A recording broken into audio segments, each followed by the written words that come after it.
Great, thank you, Chrissy, and good morning. And it's a pleasure to be presenting at the Southwest Connect Conference, the inaugural Southwest Connect Conference.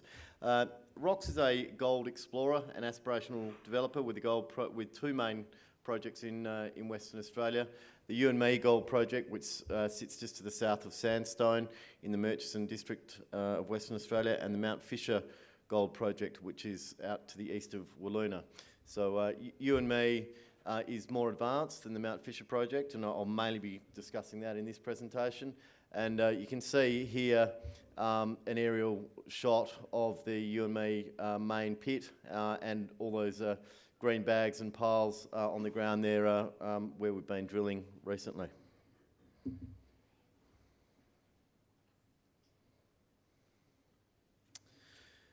So ROX, just as a snapshot of ROX has a quality high-grade resource at You and Me, 1.7 million ounces at just under 3 grams, and that compares, that compares very favourably to most gold projects in the junior gold space in Western Australia. But not only do we have that 1.7 million ounces in the ground now, there's very strong potential for that to grow. So we grew that by around 40% this year, and we see that sort of growth rate will continue next year with all the work that we're doing at You and Me. And resource growth is really one of the key drivers of valuation in the junior gold sector. Then not only do we need to focus on value in the ground and the resources that we have in the ground, but also how we're going to economically extract that gold. And so we're working on feasibility studies into the start of production from You and Me, which we're expecting will happen in the next 18 to 24 months. Our second project, Mount Fisher, we've renewed our focus on that. There's a new exploration model that's been tested there, and we look forward to updating the market on Mount Fisher over the coming couple of months. ROX trades on around $40 per ounce of gold in the ground, and that is cheap relative to our peers. Our peers traded around $109 per ounce in the ground, so we see that as a very attractive entry price, versus the sector. And that was recently recognised by a company called Hawke's Point, who are a well-recognised resources-focused fund manager, and to get Hawke's Point on our register is just testament to what they're saying in our project and the quality of the project. So ROX's near-term strategy is to be a very active explorer on all of our projects, whilst in parallel progressing studies into near-term cash flow opportunities. We're exploring in and around the You and Me mine site, so near mine resource growth, but we're also looking further afield for the more grassroots greenfields type projects near You and Me that can feed into that mill in the future. We're, as previously mentioned, we're looking at early cash flow opportunities at You and Me. You and Me has a very low capital cost relative to the sector. So the average capital that it takes to get a gold mine into production presently is around $2,000 per annual ounce of production. We would expect our capital intensity to be around 60% of that, given that we've got a good infrastructure head start. So just looking at the vital corporate information, ROX trades under the ticker RXL. We have 158 million shares on issue, market capitalisation of 60 million.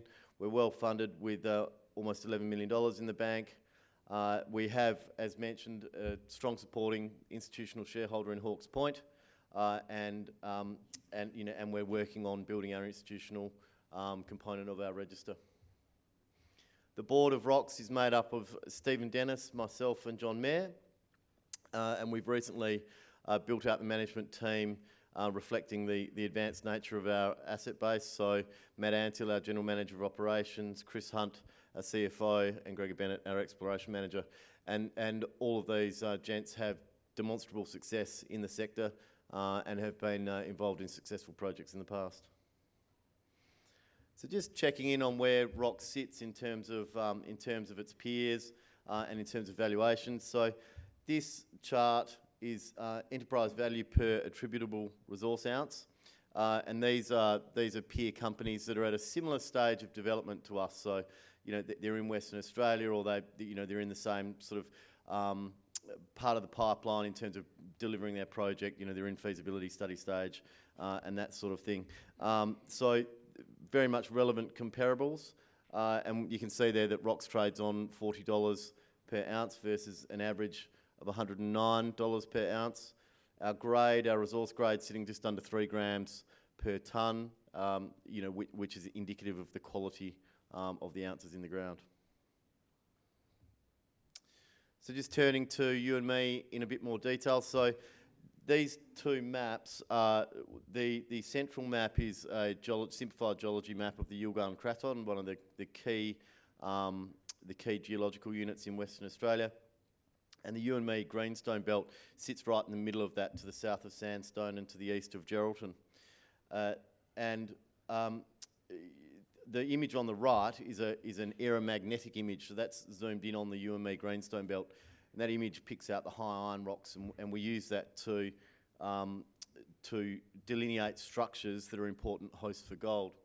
So the you and me greenstone belt is a 150 kilometre long belt that has a large structure that runs through it called the you and me shear zone, and you can see there's a red outline, and that's the mining tenement. So that's where past production has come from, and that's where that's where most of our effort is focused. And you can see that past producing area sits at the junction of a north-south trending shear zone and a northwest trending shear zone. So we look for that sort of pattern, and we see that pattern a lot in the belt, and that's a very interesting structural target for hosting gold. So Rox holds a 70% interest in that mining joint venture, and has various interests in the other tenement packages that you can see on that map. We hold around 80 kilometres strike of the 150 kilometre long belt, but the key focus is on the you and me mine, where 670,000 ounces was produced at 5.5 grams prior to closure in 1997. It closed down, the you and me gold mine closed down when the gold price was Australian dollars, in Australian dollar terms, $450 an ounce. So obviously, today's price of 2,400 or thereabouts, makes the economics of the project look a lot different. But also, we're not just focused on an old resource, we're focused on growing the new resource and adding quality ounces to that. Just interestingly, the last parcel of ore that was mined underground at you and me was mined at 14.5 grams per tonne. So that would be a very, very profitable operation if that was operating today. And because it's a previous producer, there's an existing decline, an underground decline in place down to around 600 metres below surface. So that saves us having to develop that decline, which is an expensive exercise with today's tight labour market and tight equipment market. So we announced in the middle of this year an updated mineral resource, so 1.7 million ounces at just under 3 grams. It's made up of an open pit component of 800,000 ounces at 1.7 grams, which is good for an open pit grade in today's terms, and an underground component of 860,000 ounces at just under 8 grams. And so 8 grams underground is a good grade compared to most of the gold mines that you look at in Western Australia. This resource reflects all of the drilling that we did in 2020, and so all of this year's work, and we've had about 3 times the amount of work that's been done on the tenements in this year as we did the previous year. All of this year's work, including 2 discoveries, one at Junction and one at Link, are yet to be incorporated into a new mineral resource, which we'll be putting out in the March quarter of next year, so in around 6 months' time. So that's a key valuation milestone to look forward to for us. So just how many ounces we can add to this resource early next year. We've been discovering ounces at around $16 per ounce in terms of costs, which is well below the industry average. The industry average is between $30 and $40 an ounce. So our exploration team is doing a stellar job, and that just goes to how prospective the geology is at UME. So just looking at that resource in a little bit more detail, we've got here the colour scheme so green is 1.5 to 4 grams, blue is half a gram to 1.5 grams. So half a gram is about an open pit cut-off grade in today's cost environment. So you can see there that the resources start from surface and in many cases don't require a cutback.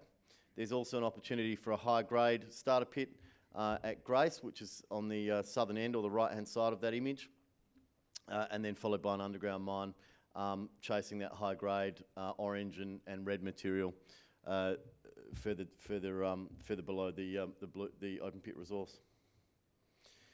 Because UME is a historical producer, we have a good head start on where we need to be in terms of infrastructure. It's a disturbed site. That means that it's easier to get permits. It's easier to have a site licence. The environmental aspects are well understood. The geotechnical aspects are well understood. So that is one of the reasons why when we're thinking about how to restart UME and what it's going to cost, our capital intensity is quite low relative to the sector. And as I was saying before, that averages around $2,000 per ounce, and we think that we can probably come in at around 60% of that. So in terms of progress to date, we've done 50,000 metres of drilling in the past 18 months. We've seen a substantial 40% increase in our mineral resource inventory. We're discovering ounces for $16 an ounce, which is well below the industry average. We've received the tick of approval from a well-respected institutional investor, being Hawke's Point, that subscribed for $11 million in March. We've built out our management team who are capable of delivering the UME project, and we've commenced feasibility studies into the restart of the project. But while we are doing those studies, we expect that resource growth to continue. As I previously mentioned, all of this year's drilling is yet to be incorporated into a resource.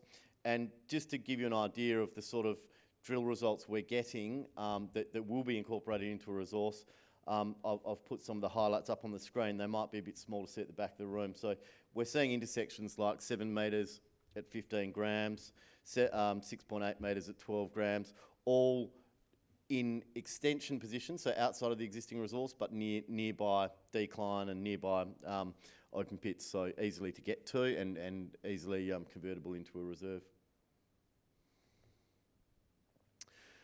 We are also looking to the south of UME. As mentioned, we've got 80 kilometres of strike in a 150 kilometre long belt.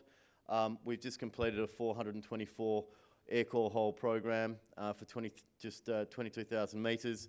Assays are pending for all of those, so we're very interested to see what happens regionally to the south of the UME main mine. So in terms of next steps at UME, we're progressing metallurgical test work. We've got a basic process plant design now, and we're just refining that. We're looking at where we'll start in terms of early production and pits. And then also, de-risking the operation, looking at things like dewatering and geotech, and all of those sorts of things that you need to do before you go into production. Just quickly touching on the Mount Fisher project, I've just included one slide on this, as it's you're going to be hearing more and more about this, or Rock shareholders will be hearing more and more about this over the coming months. So we're starting drilling out here in the coming weeks. We'll be doing air core and RC drilling, and we're looking at a VMS type model out here. So following up on hits like 9 at 35, 8 at 15 in the old Mount Fisher gold mine. So thank you for listening to the Rock story. We look forward to coming back here next year and updating you on all of the progress that we've been making out there. Thank you. I like that.